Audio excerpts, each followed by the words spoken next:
Mr. Dominic Grieve. Thank you, Mr. Speaker. Mr. Speaker, I'm conscious, and I think one should pay tribute to my right honourable friend, the Prime Minister, for the selfless devotion she's shown over the last 2.5 years in trying to carry out Brexit. And I say that particularly because of the view I've taken that I cannot support her in the deal that she is bringing before this House. But it would be wrong not to acknowledge the appalling hand that she had been dealt in starting out this negotiation, or indeed her good intentions in trying to carry it out. I just want to explain briefly to the House why I cannot lend the government my support on this matter. The reality, Mr. Speaker, is not, I think, so much the Prime Minister's red lines, but I'm afraid the rather harsher truth that the decision that underpinned Brexit was built upon a fantasy about the nature of the United Kingdom, about its apparent lack of interdependence with other states, and about our ability to get a deal from the EU which seemed to presuppose that we were separating ourselves from a sovereign entity and not, as we were in reality, trying to detach ourselves from an international treaty organisation underpinned by a complicated rule book and with limited scope for movement. And a consequence of that can be seen in the way in which, over a period of time, the ambitions that my right honourable friend set out had to progressively to be narrowed, particularly when she was also being attacked from her own side by some of my colleagues who wanted to restrict her and imposed on her the red lines which underpinned much of her negotiation. And the consequence of that is where we are now. And quite frankly, we might have been led by archangels to get a better outcome, because in all negotiations you move towards the mean centre, and it is where the power lies where you end up getting the agreement. And the consequence is that, far from detaching ourselves from a complicated international treaty, you only have to look at the 585 pages plus of the document that's been brought back, plus the 26 pages of the political declaration, to see that we're in the process of enmeshing ourselves in another very complex international treaty, but one that is much more disadvantageous to this country than the one we are leaving. One only has to look, and perhaps a lawyer's eye on this, the arbitration mechanisms, the continuing role of the jurisprudence of the European Court of Justice, the complex issues underpinning Northern Ireland, where what we are effectively doing is substituting a bilateral treaty with the Irish government, which was underpinned for its legitimacy by a referendum north and south of the border, and replacing it with an international treaty that makes the EU the guarantor of certain aspects of it. Where is the recovery of sovereignty in that? Far from it giving us greater freedom of action, the entirety of this document restricts it. Of course, I do understand that my right honourable friend, the Prime Minister, hopes that in the political negotiations that will follow, some of those problems may be overcome. And I can't make a prediction, but it's possible they may be, because I acknowledge that the EU may wish it as well. But the reality is that there is enough there of a challenge that ought to give this House real pause for thought.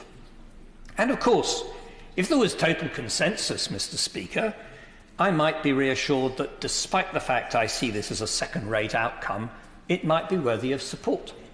But I only have to listen to so many of my right honourable friends on these benches and honourable friends to realise, and I agree with what's been said, that in reality, far from bringing this debate to an end, we are only just embarking upon it.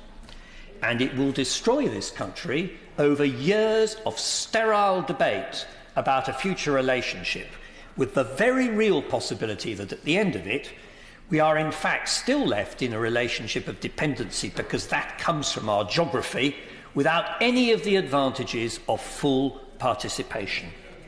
And I don't consider I can look my sons in the eye and say that I'm simply prepared to sign this off. Now, the point's been made, Mr. Speaker, that we are living in a time when the will of the people should be respected, and that we can't ignore the result of the 2016 referendum. And I certainly acknowledge that it cannot be ignored, and that many people voted for a multiplicity of reasons, and the majority of them voted to leave.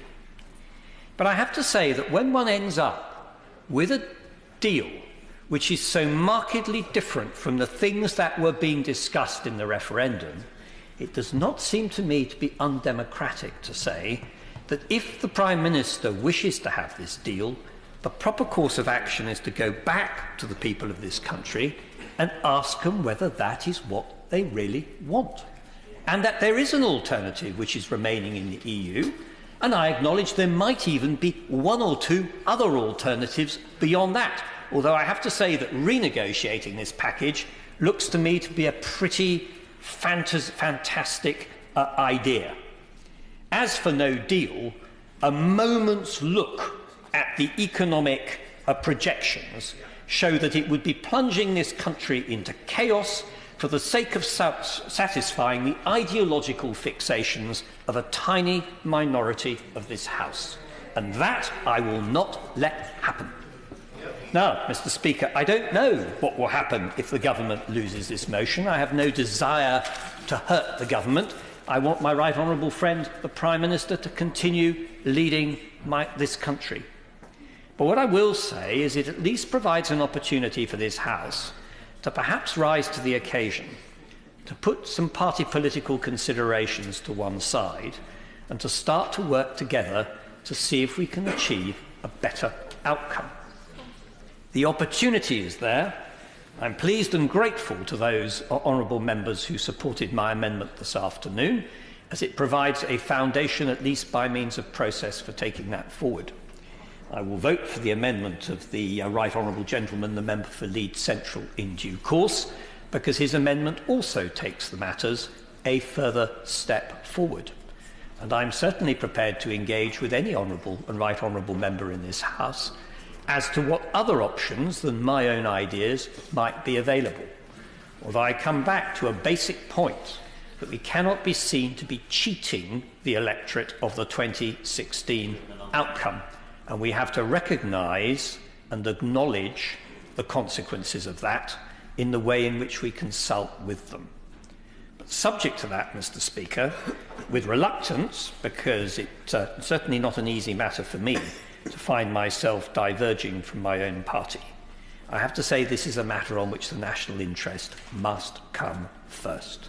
And I'm absolutely firm in my conviction that this deal is not good for the future of our country. Mr. Nigel Dodd.